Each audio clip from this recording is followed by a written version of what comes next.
रामानुजन की जीवनी। श्रीनिवास रामानुजन एक महान भारतीय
में माता पिता के घर रहने चले गए।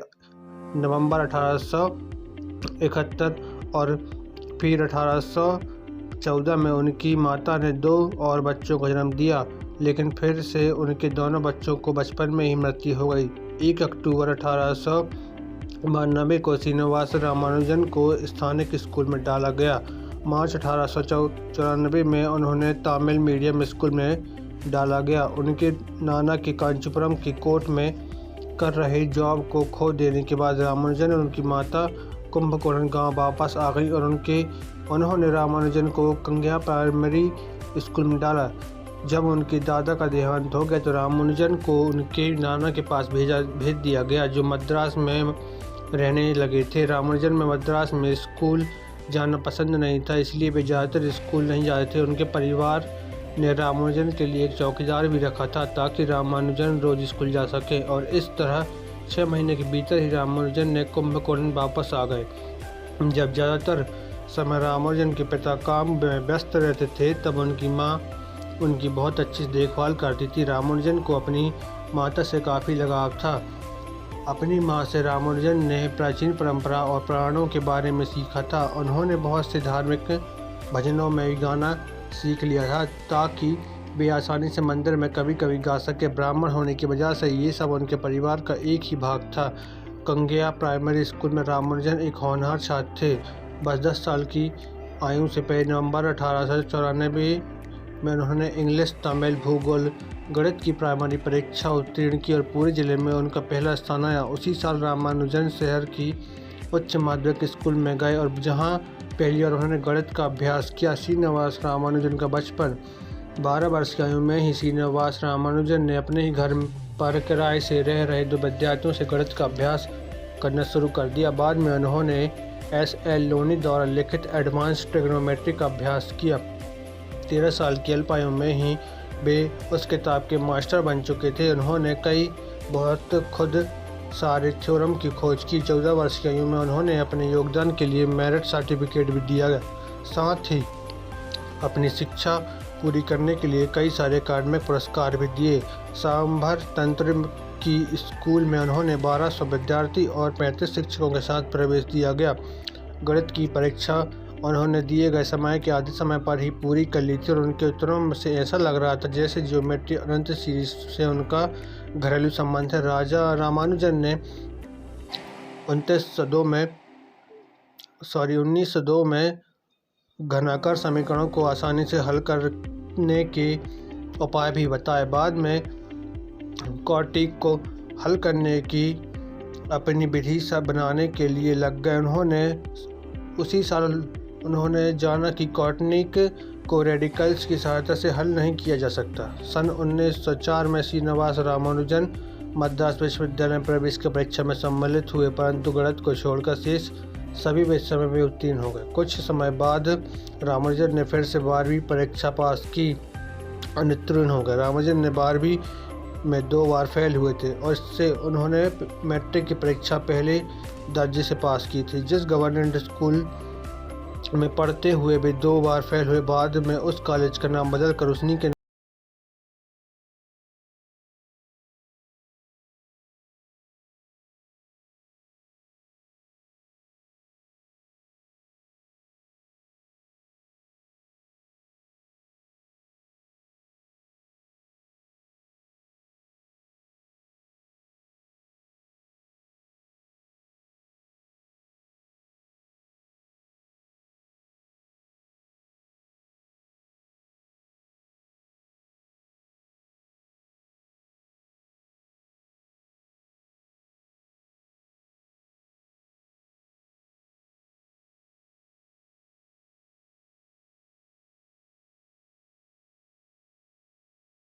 अय्यर द्वारा उन्हें के रंगनाथ राव पुरस्कार दिया गया, जिसमें रामानुजन को एक होनहार और बुद्धिमान विद्यार्थी बताया गया।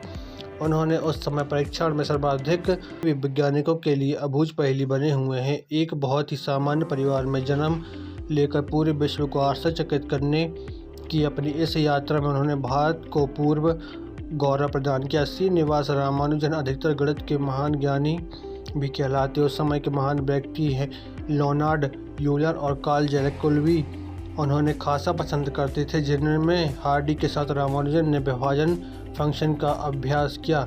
इन्होंने शून्य और अनंत को हमेशा ध्यान में रखा और इससे अंतर संबंधों को समझने के लिए गणित के सूत्रों का सहारा लिया। वे सभी विख्यात खोज गोलीय विधि के लिए भी जाने जाते हैं। श्रीनिवास रामानुजन की 7 हकीकत। पहला, श्रीनिवास रामानुजन स्कूल में हमेशा ही अकेले रहते थे। उनके सहयोगी उन्हें कभी समझ नहीं पाए। रामानुजन गरीब परिवार में संबंध रखते थे और अपने गणित के परिणामों को देखने के लिए पेपर की जगह कलम पट्टी का उपयोग करते थे। शुद्ध गणित में उन्हें किसी प्रकार का परीक्षण नहीं दिया गया था। गवर्नमेंट आर्ट कॉलेज में पढ़ने के लिए उन्हें अपनी शिष्यवृत्ति खोनी पड़ी थी और गणित में अपनी लगाव बाकी दूसरे के विषयों में फेल हो गए थे। श्रीनिवास रामानुजन ने कई बार कोई कॉलेज डिग्री प्राप्त नहीं की थी, फिर भी उन्होंने भारतीय गणित के काफ़ी प्रचलित प्रमेयों को लिखा, लेकिन उन्होंने कुछ को वो सिद्ध नहीं कर पाए। इंग्लैंड में हुए जातिवाद के गवाह बने थे। उनकी उपलब्धियों को देखते हुए 1821 को नवंबर हार्डी रामानुजन के नवंबर के नाम से जाना जाता है। 2014 में उनके जीवन पर आधारित फिल्म रामानुजन का जीवन बनाई गई है। उनकी 125वीं एनिवर्सरी पर गूगल ने अपने लोगों को इनके नाम पर करते हुए उन्हें सम्मान अर्जित किया है। धन्यवाद। इसी तरह की अतरंगी कहानियों को सुनने के लिए आप चैनल को सब्सक्राइब कर सकते हैं। मेरा नाम जितेंद्र बर्मन बॉयस से।